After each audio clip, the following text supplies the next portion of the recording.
आजचं विधिमंडळ समालोचन. सुरुवातीला विधानसभा. लेखन केलं आहे किशोर आपटे यांनी आणि वाचन केलं आहे नेहा कुलकर्णी यांनी. विधानसभेत आज रायगड जिल्ह्यातील दुर्घटनेचे पडसाद उमटले. संबंधित ठिकाणी मंत्रिमंडळातील अनेक मंत्र्यांनी धाव घेतल्याने सभागृहात त्यांच्या विभागाचे कामकाज प्रभावित झाले. तरी प्रश्नोत्तर, लक्षवेधी आणि विधेयकाचे कामकाज याशिवाय शेतकऱ्यांच्या बोगस बियाणे आणि खते तसंच अन्य समस्यांवरील चर्चा आणि त्यावर कृषी मंत्री धनंजय मुंडे यांचे उत्तर या महत्त्वाच्या ठळक घडामोडी म्हणता येतील. विधानसभेच्या कामकाजाच्या सुरुवातीलाच रायगड जिल्ह्यात इरसाळवाडी येथे दरड कोसळण्याच्या घटनेवर विरोधकांकडून स्थगन प्रस्ताव दाखल करत चर्चा करण्याची मागणी करण्यात आली. त्यावेळी उपमुख्यमंत्री देवेंद्र फडणवीस यांनी सदनात निवेदन केलं. ते म्हणाले की दुर्घटनास्थळी जाण्यासाठी व्यवस्था नाही. काल रात्री 10:30-11च्या दरम्यान घटना घडली. रात्री 12च्या सुमारास राज्य नियंत्रण कक्षाला माहिती मिळाल्यावर मदत बचाव कार्य सुरू आहे. या ठिकाणी 48 कुटुंब वास्तव्यास 228 पैकी 70 नागरिक आधीपासून सुरक्षित असल्याचं ते म्हणाले. मोबाईलने संपर्क साधणं ही तिथे कठीण आहे. दरडग्रस्त यादीत या गावाचा समावेश नव्हता. आतापर्यंत 10 मृत्यू, उर्वरित लोकांचा शोध सुरू आहे. NDRFच्या मार्गदर्शनाखाली स्थानिक पातळीवर काम सुरू आहे. घटनास्थळ अतिदुर्गम भागात, त्यामुळे वाहने जाऊ शकत नाहीत. पायथ्याजवळ नियंत्रण कक्ष स्थापन केला आहे. स्वतः मुख्यमंत्री आणि मंत्री अदिती तटकरे, दादा भुसे, अनिल पाटील, उदय सामंत पायथ्याच्या नियंत्रण कक्षात आहेत. 2 हेलिकॉप्टर वातावरण अनुकूल होण्याची वाट पाहत आहे. सर्व वैद्यकीय मदत सज्ज, मोठ्या प्रमाणात मजूर तयार ठेवलेत. डोंगर चढावर अतिपाऊस, वारा यामुळे पोहोचणं कठीण आहे. तरीही पहाटे 3:30 वाजता मंत्री गिरीश महाजन त्या ठिकाणी मदतीसाठी टीमसह पोहोचले आहेत. सर्व यंत्रणा सज्ज, मुख्यमंत्री स्वतः लक्ष ठेवून आहेत. 2 मोठी JCB हेलिकॉप्टरने नेण्याचा प्रयत्न केला जातो आहे. बराच काळ मदत बचाव कार्य सुरू राहील अशी माहिती त्यांनी दिली.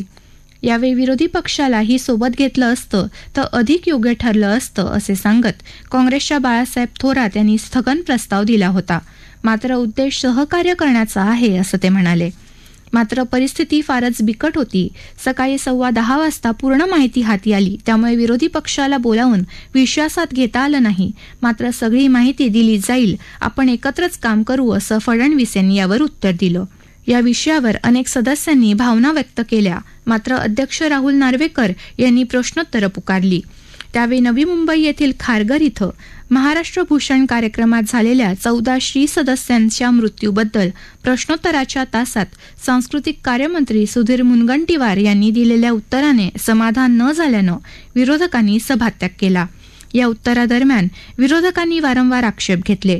त्यानंतर गदारोळ झाला. विरोधक जागा सोडून पुढे आले. त्यांनी घोषणा दिल्या. मंत्री अत्यंत आक्षेपार्ह भाषा वापरतात असा आक्षेप आधी बाळासाहेब थोरात यांनी घेतला होता. राष्ट्रवादीच्या जयंत पाटील यांनी हा प्रश्न राखून ठेवण्याची मागणी केली. गृह खात्याने याचे उत्तर द्यावे.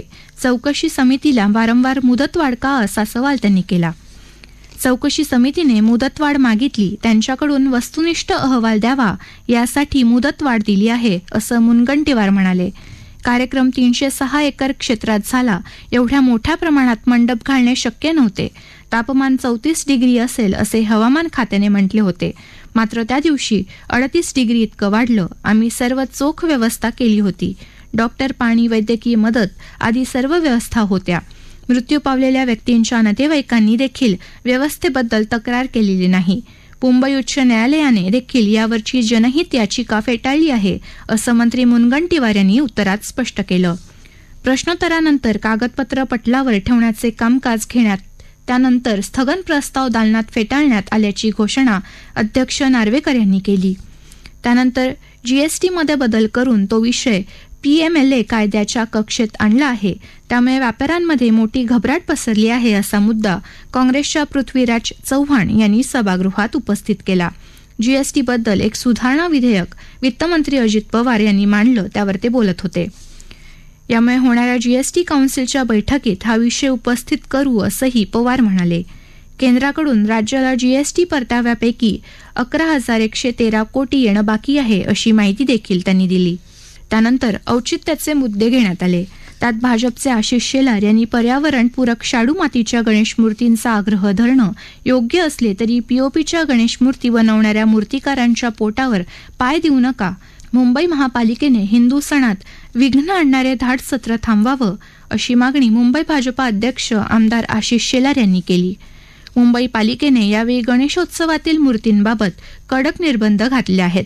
घरगुती गणेश मूर्ती 4 फुटांच्या असाव्यात, त्या शाडू मातीच्याच असाव्यात याची अंमलबजावणी करताना पालिका धाड सत्र सुरू करणार आहे. आज याबाबत विधानसभेत आमदार आशिष शेलार यांनी औचित्याचा मुद्दा मांडून याबाबत तीव्र नाराजी व्यक्त केली. मूर्ती पर्यावरणपूरक असावी हा आग्रह धरायला हरकत नाही, म्हणून एकाकी पीओपीच्या मूर्ती बनवणाऱ्यांच्या पोटावर पाय देऊ नये याबाबत स्वतः मुख्यमंत्र्यांनी बैठक घेतली होती. तसंच मूर्तिकारांनी न्यायालयात याचिकाही दाखल केली आहे. याबाबत निर्णय येणं बाकी असताना मुंबई महापालिकेने कारवाईचा बडगा उगारू नये. या व्यवसायावर हजारो जणांचे पोट अवलंबून आहे. हजारो कोटींची उलाढाल या व्यवसायात होते. त्यामुळे एकाकी त्यावर निर्बंध आणले तर मराठी व्यावसायिक उद्ध्वस्त होतील. हा हिंदूंचा सण आहे. धाड सत्र, मूर्ती जप्त करणे अशी विघ्न पालिकेने आणू नये अशी मागणी आमदार आशिष शेलार यांनी केली. त्यानंतर भाईंदर पूर्वेकडील एका इमारतीचा काही भाग कोसळून 3 जण किरकोळ जखमी झाले आहेत. त्यांच्यावर उपचार केले आहेत. इमारत धोकादायक असल्याने त्यात लोक राहत नाहीत. इमारत पडण्याचे काम सुरू करण्यात आलं आहे असे निवेदन उपमुख्यमंत्री अजित पवार यांनी सभागृहात केलं. अनेक मंत्री रायगड जिल्ह्यात दुर्घटनास्थळी असल्याने लक्षवेधीचे कामकाज पुढे ढकलण्यात येत असल्याची सूचना अध्यक्ष नार्वेकर यांनी केली. त्यानंतर नियम 293 अन्वये सुरू असलेल्या बोगस बियाणे आणि खतांच्या वाढत्या किमती यावर अर्धवट राहिलेली चर्चा सुरू करण्यात आली. या चर्चेत सुनील केदार, विजय वडेट्टीवार, मनीषा चौधरी इत्यादी दोन्ही बाजूच्या अनेक सदस्यांकडून विचार व्यक्त करण्यात आले. हे समालोचन लिहून पूर्ण होत असताना 293च्या प्रस्तावाची चर्चा सुरूच होती.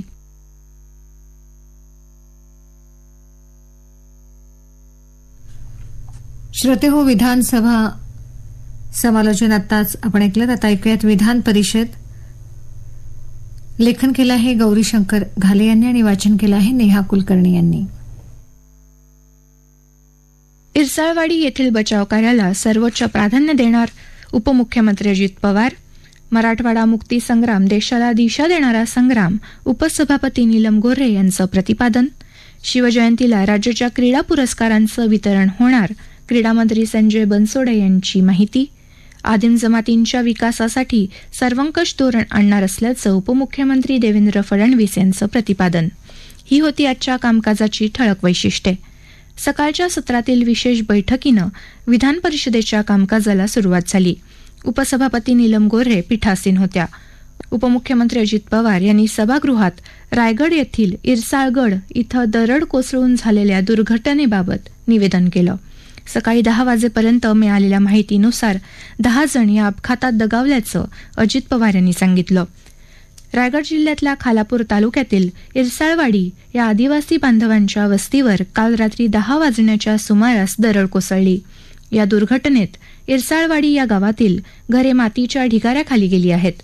आज सकाळी 10 वाजेपर्यंतच्या माहितीनुसार आतापर्यंत 10 लोक या दुर्घटनेत दगावले आहेत. सध्या ढिगाऱ्याखाली अडकलेल्या नागरिकांचे जीव वाचवण्याला राज्य सरकार प्राधान्य देत आहे. एनडीआरएफच्या मार्गदर्शनाखाली प्रशासनाच्या पथकासह स्थानिक स्वयंसेवी संस्थांच्या मदतीने मदत व बचाव कार्य वेगाने सुरू आहे.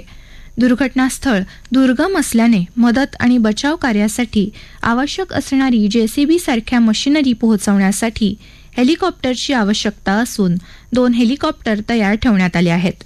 मात्र खराब हवामानामुळे हवाई आणि यांत्रिक मदतीसाठी मर्यादा येत आहेत. त्यामुळे मनुष्यबळाकडूनच मदत व बचाव कार्य करावे लागत आहे. या दुर्घटनेतील मृतांच्या नातेवाईकांना 5 लाख रुपयांची मदत देण्यात येणार आहे, तर जखमींवर शासनाच्या वतीने मोफत उपचार करण्यात येणार असल्याचं उपमुख्यमंत्री अजित पवार यांनी सांगितलं. इरसाळवाडीच्या पायथ्याला वैद्यकीय पथके, अँब्युलन्ससह आवश्यक अशा वैद्यकीय सुविधांसह इतर साहित्य उपलब्ध करण्यात आलं आहे. मुख्यमंत्री एकनाथ शिंदे हे सकाळीच घटनास्थळी पोहोचले आहेत. प्रत्यक्ष घटनास्थळी मंत्री गिरीश महाजन यांच्यासह स्थानिक आमदार महेश बालदी तर रायगडचे पालकमंत्री उदय सामंत, मंत्री दादाजी भुसे, मंत्री अदिती तटकरे यांच्यासह स्थानिक लोकप्रतिनिधी उपस्थित आहेत. सकाळपासूनच मंत्रालयातल्या आपत्कालीन नियंत्रण कक्षातून सर्व बाबींवर लक्ष ठेवून असल्याचं अजित पवार यांनी सांगितलं. दुर्घटना घडलेलं ठिकाण हे अत्यंत दुर्गम असून पावसामुळे बचाव कार्यात अडथळा येत असल्याचंही उपमुख्यमंत्री अजित पवार यांनी या निवेदनाद्वारे सांगितलं. उपमुख्यमंत्री अजित पवार यांच्या निवेदनानंतर मराठवाडा मुक्ती संग्रामाच्या अमृत महोत्सवी वर्षानिमित्त मराठवाडा मुक्ती संग्रामातील सर्व स्वातंत्र्य सेनानींना व हुतात्म्यांना अभिवादन करण्याच्या प्रस्तावावर उर्वरित चर्चेला सुरुवात झाली. हा लढा जुलमी राजवटीच्या विरोधातील एक मार्गदर्शक असल्याचं मत उपसभापती नीलम गोऱ्हे यांनी व्यक्त केलं. या संग्रामात सीमा भागातील अनेक गावांना अन्याय अत्याचाराला सामोरं जावं लागलं. यामध्ये अनेक ग्रामीण स्त्रियांचे विशेष योगदान राहिलं असल्याचं गोऱ्हे यांनी सांगितलं. मराठवाडा मुक्ती संग्रामात काही महिलांचे गट देखील कार्यरत असल्याचं दाखले उपसभापती यांनी यावेळी दिले. आजच्या या ठरावाच्या निमित्ताने त्यांच्या स्मृतीला वंदन करत असल्याचं गोऱ्हे यांनी म्हटलं. यानिमित्त मराठवाडा मुक्ती संग्रामाचा इतिहास शालेय अभ्यासक्रमात समाविष्ट केल्यास येणाऱ्या पिढीतील विद्यार्थ्यांना मागील पिढीतील नागरिकांनी केलेला संघर्ष, बलिदानाचे स्मरण राहील. याकरता मराठवाडा मुक्ती संग्रामाचा इतिहास शालेय अभ्यासक्रमात समाविष्ट करण्यासाठी मुख्यमंत्री एकनाथ शिंदे यांना पत्र पाठवल्याचं गोऱ्हे यांनी सांगितलं. दुपारी सभागृहाच्या नियमित कामकाजाला सुरुवात झाली. इरसाळवाडी या ठिकाणी झालेल्या दुर्घटनास्थळी मदत कार्यासाठी लागणारी काही यंत्रसामग्री हेलिकॉप्टरच्या सहाय्याने उतरवण्यात आली आहे, अशी माहिती मंत्री चंद्रकांत पाटील यांनी कामकाजाच्या सुरुवातीला दिली. आतापर्यंत जखमी 70 लोकांना बाहेर काढण्यात आल्याचं त्यांनी सांगितलं. या दुर्घटनेप्रकरणी येत्या 1-2 दिवसात अंतिम अहवाल आल्यानंतर यावर सभागृहात सविस्तर चर्चा करण्याचं आश्वासन चंद्रकांत पाटील यांनी दिलं. इरसाळवाडी या ठिकाणी झालेल्या दुर्घटनेच्या पार्श्वभूमीवर अशा प्रकारच्या घटना पुन्हा घडू नये यासाठी यावर तातडीनं चर्चा घ्यावी अशी मागणी आज विरोधकांनी विधान परिषदेत केली. त्याला चंद्रकांत पाटील यांनी उत्तर दिलं. शिवसेना उद्धव ठाकरे गटाचे सचिन अहिर यांनी याबद्दलचा स्थगन प्रस्ताव मांडला. काँग्रेसचे भाई जगताप आणि राष्ट्रवादी शरद पवार गटाचे शशिकांत शिंदे, भाजपाचे गटनेते प्रवीण दरेकर यांनी सरकारने तात्पुरत्या उपाययोजनांसह दीर्घकालीन उपाययोजना करण्याची मागणी केली. स्थगन प्रस्तावांच्या सूचना फेटाळल्यानंतर प्रश्नोत्तराचा तास सुरू झाला. राज्य सरकारच्या वतीने देण्यात येणाऱ्या शिवछत्रपती क्रीडा पुरस्कारांचं वितरण यापुढे 19 फेब्रुवारीला म्हणजेच शिवजयंतीला करण्यात येईल, अशी घोषणा क्रीडा आणि युवक कल्याण मंत्री संजय बनसोडे यांनी या संदर्भातील प्रश्नाच्या उत्तरात दिली. काँग्रेसचे अभिजित वंजारी यांनी या संदर्भात तारांकित प्रश्न उपस्थित केला होता. कोविडच्या संकटामुळे प्रलंबित राहिलेल्या क्रीडा पुरस्कारांचं वितरण येत्या 29 ऑगस्टला क्रीडा दिनी करण्यात येईल. राष्ट्रीय आणि आंतरराष्ट्रीय पुरस्कार प्राप्त खेळाडूंना सरकारच्या सेवेत थेट नियुक्तीच्या धोरणात सुधारणा करण्यात येईल, असं बनसोडे म्हणाले. या पुरस्कारांमध्ये योगाभ्यासाचा समावेश करण्याबाबत विचार केला जाईल, असं त्यांनी सांगितलं. राज्यातील आदिम जमातींना घर, रोजगार, शिक्षण यासह सरकारच्या विविध योजनांचा लाभ देण्यासाठी सर्वसमावेशक योजना लवकरच जाहीर केली जाईल, अशी माहिती उपमुख्यमंत्री आणि गृहमंत्री देवेंद्र फडणवीस यांनी दिली. आदिम जमातीचं मागासलेपण अधिक असल्यामुळे आदिवासींच्या योजना या जमातींना लागू करण्यात अडचणी येतात, असं सांगत सर्वसमावेशक योजना तयार करताना आवश्यकता शिथिलता देण्यात येतील, असं फडणवीस यांनी सांगितलं. सातारा जिल्ह्यातील सोनावडे गावातील कोळसा भट्टीवर काम करणाऱ्या आदिम जमातीतील महिला मजुरीवर सामूहिक अत्याचार झाल्याप्रकरणी लक्षवेधी सूचना राष्ट्रवादी शरद पवार गटाचे शशिकांत शिंदे यांनी मांडली. त्या अनुषंगाने उपस्थित झालेल्या प्रश्नांना फडणवीस यांनी उत्तर दिलं. या प्रकरणी प्रमुख आरोपीला अटक करण्यात आली असून अन्य 4 पकडण्याचा प्रयत्न सुरू आहे.